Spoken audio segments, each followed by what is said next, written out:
Before we get started looking at any files, I want to give you a workspace overview so you're comfortable with where everything is and you'll know where to go when you need to do certain tasks.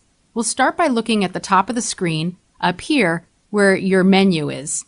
Here you'll find typical things like opening new documents, saving your files, editing, working with images, working with layers, working with type, making selections, working with filters, working with 3D, view options, and opening up the different panels, and of course you can find help here.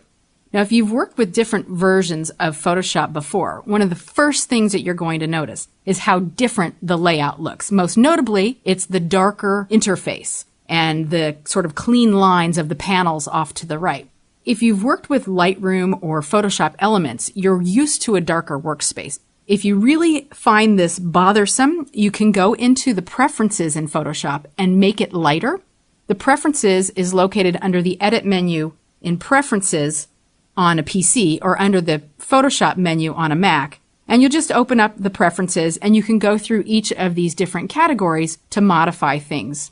So I would encourage you, if you haven't gone into your Preferences yet, to take a look at what's here, and you can customize how your version of Photoshop works.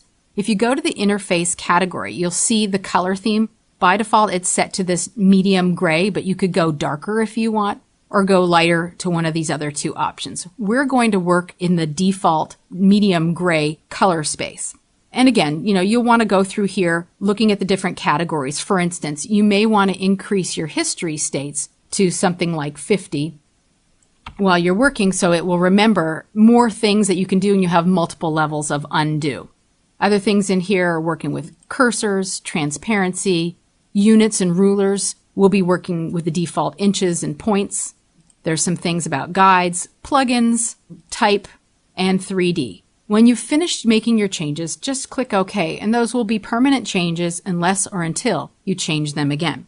Right below the menu is something called the Options bar, and the Options bar is context specific, so depending on what tool you have selected in the toolbar over here, the options will change. One of the tools that you'll be using most of the time is this Move tool. It's a black arrow with this little cursor. And when you have the Move tool selected, these are the options that you'll see at the top of the screen. When you have some of your selection tools selected, the options will change. So just keep in mind that whenever you select a tool, pay attention to the options on the options bar because that will help you refine how you use that tool. Off on the right side of the screen is a menu for changing your workspace. The default workspace is Essentials, and I recommend working with Essentials unless you prefer working with another layout. You could switch it to see what's new in the version that you're working in. So for instance, if you wanted to highlight things that were new in CS6, you could do that, and then anything that was new would be highlighted when you choose any of the menu options. You could also choose a layout that's great for working in 3D, good for working with motion, painting, photography, or typography. If you ever make some changes to your layout and you want to reset it, you can just reset the workspace. And in fact, the whole workspace is highly customizable. So if you wanted to move things around to a way that suits your personal needs, you could actually save that workspace by clicking on the new workspace option, give it a name, and then always use that workspace layout. But we're going to stick with working with Essentials for this training. Now, below this is something called the Panel Dock. The Panel Dock contains a bunch of panels that will assist you with working on your different projects.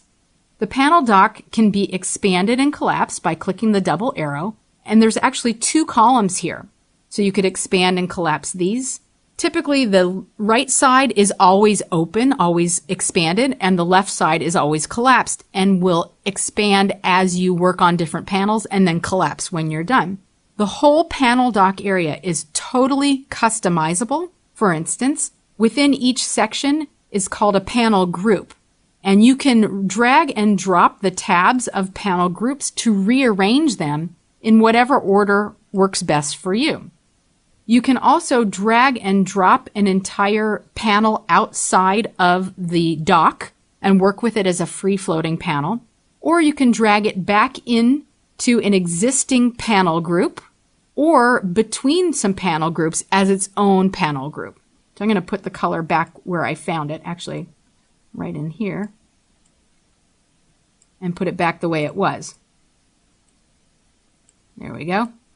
The panels that you'll be working with most often are the colors, swatches, adjustments, and layers. We'll talk about all the panels within the individual lessons as we go. Now let's take a look over at the left side again. The tools are divided into different sections or families of tools. In this first section, you have your Move tool. Then there's some selection tools, different shaped selection tools. And then there's more free-form selection tools. And then there's other kinds of selection tools like Quick Selection or Magic Wand, and we'll deal with all of these. Then there's the Crop tool and the Eyedropper tool. And anytime you see a tool that has a small triangle in its bottom right corner, that means that the tool has other tools hidden underneath it. Like I just showed a second ago, if you click and hold down your mouse button, you'll get a flyout menu. And the flyout menu has other options that you can select. When you make a selection, the icon will update to show the last selected tool. And you can toggle back and forth between these.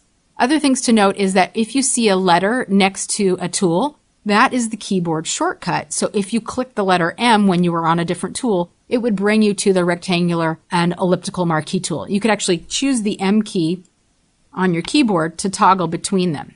Also, there's the Crop tool, and below the Crop tool is Perspective Crop, Slice tool. Those is for slicing web graphics. Under your Eyedropper, there is like a Color Sampler tool, Ruler tool, Note Count, etc. Then there's a whole set of healing tools. There's the Spot Healing, Healing Brush, Patch tool, Content Aware Move, Red Eye tool. Then there's a bunch of paintbrush tools. So there's the brush, the pencil, color replacement, mixer brush. There's this clone stamp and pattern stamp, history and airbrush, eraser with some special other eraser tools, gradient tools. These tools here deal with sort of darkroom techniques. Then there's the pen tool, the type tool, selecting path options tools, and then there's actually some vector shape tools. There is the hand tool, which allows you to move your space around in the workspace, and then zoom, which allows you to move in and out. Below here is the foreground and background color.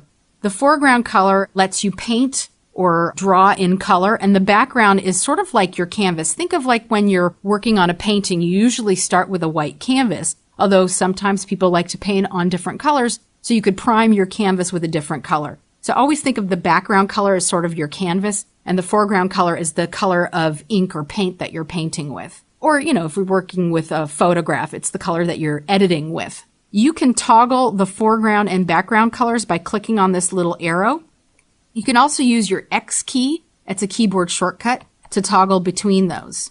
Below here is another option for making selections. It's called Quick Mask Mode, and we'll talk about that in a later lesson.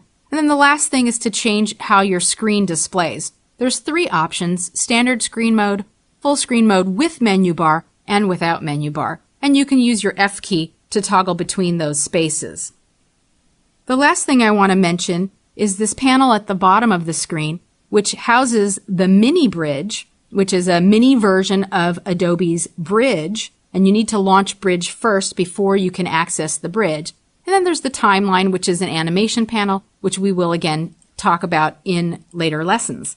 To expand and collapse this, all you have to do is double click on the tab and it will collapse. It's nice to have the mini bridge open. It's a nice way of accessing files and bringing them into your Photoshop workspace.